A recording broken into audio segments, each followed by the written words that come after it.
No quiero decir el nombre del pueblo donde pasó lo ocurrido porque de solo recordarlo un nudo se me forma en el estómago. Y estoy seguro que cuando ustedes terminen de escuchar este relato, también tendrán esa misma sensación. Mi nombre es Valentín y provengo de un pueblo que está cerca de Los Mochis, Sinaloa, en México. Tiene más de 22 años que salí de ese lugar y aunque tengo aún familia ahí, nunca he regresado a él. Sin embargo, tengo muy presente lo que estoy por contarles, así que espero pongan mucha atención a esto que van a oír. Por allá de los años 2001, año en que se suscitó todo esto, recuerdo que aún vivía en ese poblado. Este era un lugar donde no pasaban cosas tan importantes. De hecho, el poblado era tan chico que carecíamos de algún tipo de policía municipal o algún cuerpo de seguridad. Cuando había un conflicto, la gente lo arreglaba de manera directa y listo. A pesar de ser un pueblo tranquilo, una tarde se dio una desaparición que fue un tanto extraña. Magdalena, la hija del señor Porfirio, había desaparecido. En el pueblo se empezó a correr el rumor que la jovencita de aproximadamente 20 años había salido a hacer sus actividades al campo, pero ella jamás regresó. Se le buscó por todos lados, pero nunca se halló rastro de aquella jovencita. Se medio sabía que ella tenía un novio en otro pueblo cercano, y quizás él se la había robado, que es la expresión que se usa para decir que se había ido a vivir con él. Sin embargo, y hasta donde se investigó, el muchacho tampoco supo nada de ella. Ese caso de desaparición parecía aislado, porque nunca había pasado algo así antes. Pero al paso de 2 meses aproximadamente, Silvia, otra jovencita del pueblo, también desapareció en condiciones muy extrañas. En su caso, ella estaba cuidando a sus cabras atrás de su casa, pero cuando uno de sus hermanos la fue a llamar para que fuera a comer, ella ya no estaba. Solo quedaron las cabras pastando, pero Silvia, ni rastro. 2 meses pasaron cuando se dio una tercera desaparición. En esta ocasión se trataba de Fabiola Durán, otra jovencita de entre 18 y 23 años del pueblo, que desapareció sin dejar rastro. Cuando se dio este tercer caso, el pueblo se unió y formó un grupo de búsqueda, porque se sabía que no era normal lo que estaba pasando, y quizás algún grupo de malhechores o malhechor se estaba robando a las jovencitas del pueblo. Pero a pesar de muchos esfuerzos, nunca se dio con algún sospechoso y jamás halló rastro de alguna de las jovencitas perdidas. La gente del pueblo empezó a cuidar mucho a sus hijas, ya que ellas eran muy vulnerables. El único lugar a donde se les dejaba ir era la iglesia a tomar misa, y eso era cuando iban en grupos grandes para que ninguna jovencita estuviera sola. Recuerdo que incluso se le llegó a preguntar al padre si creía que algún mal había llegado al pueblo, y quizás el chamuco se estaba robando a las jovencitas, pues se creía que él gustaba de este tipo de mujeres castas. El cura dijo que no estaba seguro, pero por si las dudas no era conveniente dejarlas solas, y de preferencia que todas acudieran a misa 2 o 3 veces por semana, para estar protegidas por si el chamuco en verdad era quien se las estaba llevando. El tiempo pasó y las desapariciones se siguieron dando. En los meses siguientes, Daniela y Alejandra, 2 también jóvenes, desaparecieron sin dejar rastro. Ante el miedo no se podía hacer mucho, ya que el pueblo solo se dedicó a rezar, pues no había algo que hacer de manera puntual.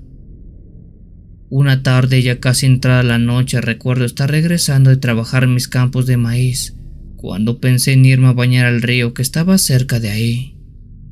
Eran alrededor de las 7 de la noche, hora en que el sol se estaba ocultando, pero aún tenía suficiente tiempo para ir al río y darme un ligero baño. Estaba ya en el río cuando muy a lo lejos vi a 2 personas que estaban cruzando en él. Aquellas 2 personas pudieran ser cualquiera, sin embargo, Noté que uno de ellos era una mujer, una jovencita del pueblo. A ella, alguien vestido completamente con una túnica negra, la tomó del brazo y la estaba llevando a la parte más profunda del bosque. Al ver eso me intrigué mucho y me puse a seguirlos sin que se dieran cuenta. Con cautela me acerqué lo más que pude siguiendo los pasos de esas dos personas. A la distancia vi que la jovencita era Reina, otra chica del pueblo, pero quien la llevaba de la mano por delante, no sé quién era. Ya casi entrar la noche, ellos caminaron hasta la parte más profunda del bosque e iban iluminando todo con una lámpara. Yo por mi parte caminaba a la buena de Dios, tratando simplemente de no caer. El encapuchado y Reina llegaron a un pequeño claro donde procedieron a prender una clase de antorchas que iluminaron todo el lugar, dejando ver que en medio de ese sitio estaba una clase de piedra en forma de asiento o silla.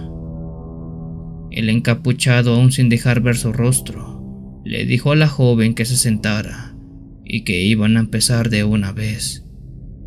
Aquella joven le hizo caso y se sentó en esa piedra tan rara, pero cuando se sentó pude verla mejor, notando que ella estaba en una clase de trance. Era como si estuviera bajo brujería, pues tenía la mirada perdida y no ponía resistencia a nada. Ante la duda de qué estaban haciendo esos dos ahí, permanecí escondido a expensas de seguir observando. Con la joven sentada, el hombre de capucha procedió a destaparse la cara, y al hacerlo vi la revelación más grande de todas. ¿De quién se trataba ese tipo? Era nada más y nada menos que el cura del pueblo. El cura le puso una mano en la cabeza a la joven y después empezó a pronunciar unas palabras en latín. No sé cómo explicarlo, pero en ese mismo momento un aire muy frío empezó a soplar por todos lados. El aire frío se sentía, pero al ver las hojas de los árboles, estas no se movían en lo más mínimo, algo que no tenía sentido. El cura después procedió a tomar una pequeña botella con un líquido rojo y se untó un poco en la yema de los dedos, para después con ella pintar una cruz en la frente de la joven Reina. Cuando él hizo eso, la mujer cayó al piso y empezó a retorcerse como si le estuviera dando un ataque epiléptico. El cura se agachó al piso junto a ella y siguió recitando algo en otro idioma. No sé cómo describir esto, pero en ese momento vi como del cielo bajó una clase de bruma blanca. Era como un cuerpo etéreo que descendió de lo más arriba y se fue postrando en el cuerpo de la joven. En ese momento yo ya no pude más. No sé qué rayo le estaba haciendo el cura a la joven Reina, pero sé que no era nada bueno. Desenfundé mi machete y salí de mi escondite directo a confrontar al padre. Cuando el padre me vio, se cubrió la cara y se echó a correr al bosque. No dijo ni hizo nada, solo salió huyendo como un cobarde. Volteé a ver a la joven, quien seguía tirada en el suelo, y al hacerlo, vi como esa misma bruma blanca que había descendido del cielo y se postró en ella, ahora salía de su cuerpo y regresaba hacia el cielo.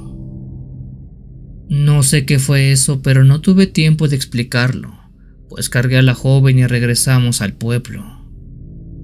Conté lo que vi, aunque mucha gente no creyó. Cuando Reina despertó, confirmó que el cura del pueblo le había hecho beber algo que la drogó y después la llevó a ese lugar del bosque. Al cura se le buscó y se le encontró escondido en un pueblo aledaño. Cuando se le regresó a nuestra comunidad, se le torturó de maneras que jamás antes había visto y oído, hasta que confesó que él hizo todo aquello.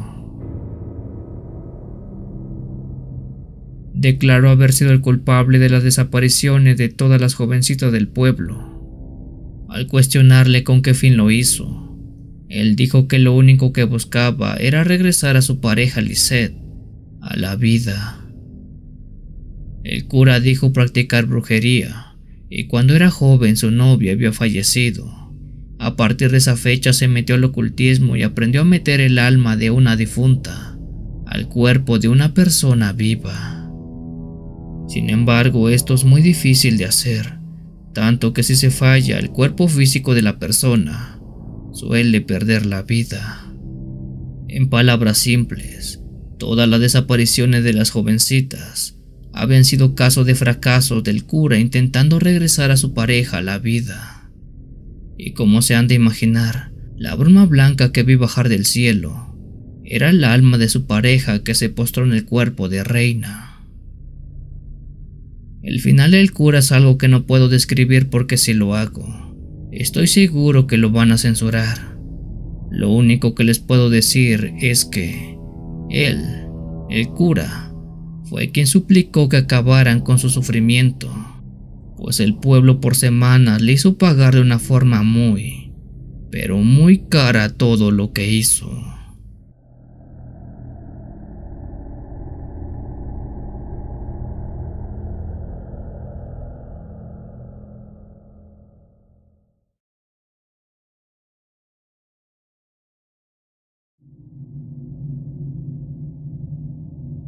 Lo que paso a contarles es algo que mi padre dice pasó cuando él era un jovencito de 13 años, que vivía en una pequeña ranchería con sus padres allá en el estado de Yucatán, en México. Una tarde de aquel entonces, mi padre cuenta que había salido de la escuela y se dirigía a la casa. Mientras caminaba por una vereda de tierra rodeado de puros árboles, dice que muy a lo lejos, entre grandes plantaciones que estaban a unos 20 metros, él vio a una persona que estaba parada. Por lo que alcanzó a ver, dice se trataba de un hombre sumamente alto y muy delgado. Por la distancia que había entre uno y otro, no logró aproximar qué tan alto era, pero dice que este hombre podía medir fácilmente 2 metros de altura sin ningún problema. Mi padre se espantó porque dice que a esa persona no lo logró reconocer. Él vestía como un campesino normal e incluso tenía un sombrero de color blanco, pero aún así, por más que hizo memoria, no logró saber quién era ese tipo. Asustado se fue corriendo a la casa y por temor de lo que había visto, no le dijo nada a nadie, ni siquiera a sus padres. El resto de la tarde fue tranquila para mi padre, quien se puso a hacer su tarea de la escuela y después a ayudar a su padre con las labores del campo. Entrada ya la noche, como a eso de las 8 p.m, cuando ya todos se iban a dormir, mi padre fue al baño y escuchó que tocaron la puerta. Se le hizo raro porque los perros que tenían en la entrada no ladraron, pues ellos siempre avisan cuando alguien llega. Con cuidado mi padre se colocó en la puerta y preguntó quién era y qué buscaba.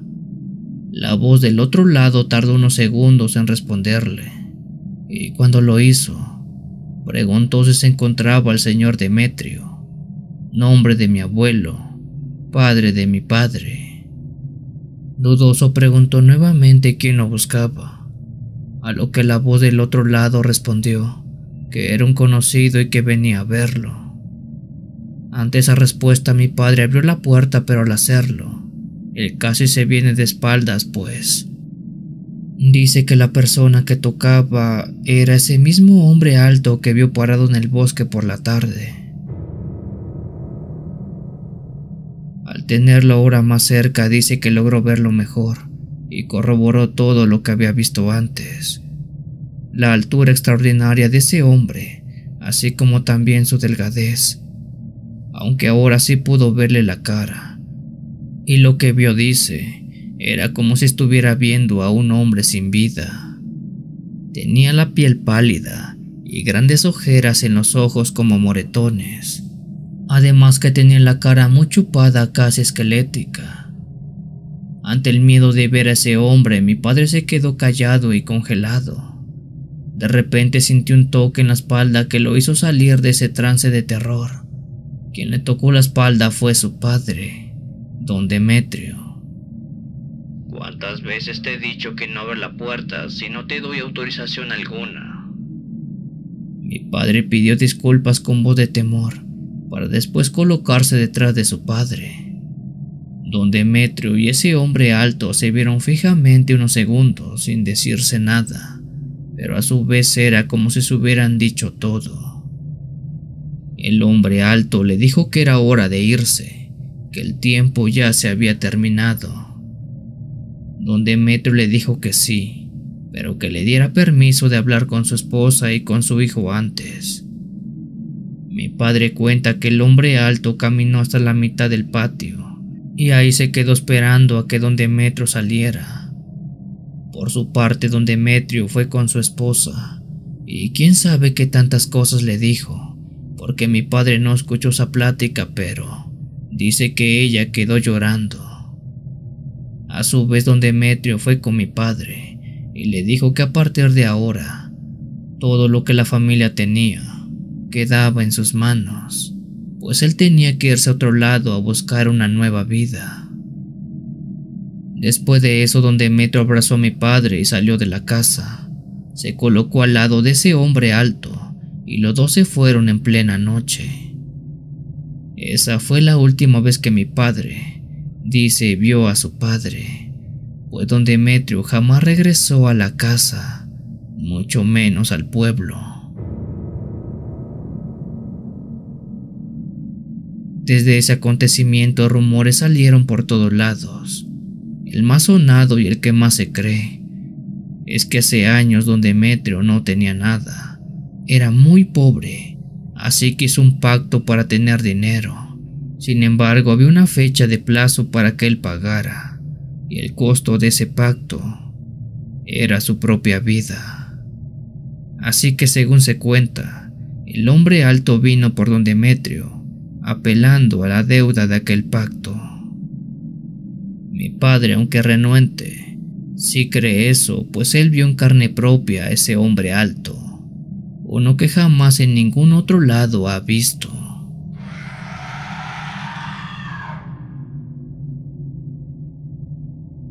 Si tienes alguna historia que desees compartir con esta agradable comunidad, te invito a enviarla, ya sea por correo o la página de Facebook. Los links están en la descripción del video. Te agradecería actives todas las notificaciones para estar al día con los relatos que se suben a diario. Muchas gracias por dejarme llegar hasta tus oídos. Yo soy el Cuenta Historias. Te deseo una linda y oscura noche.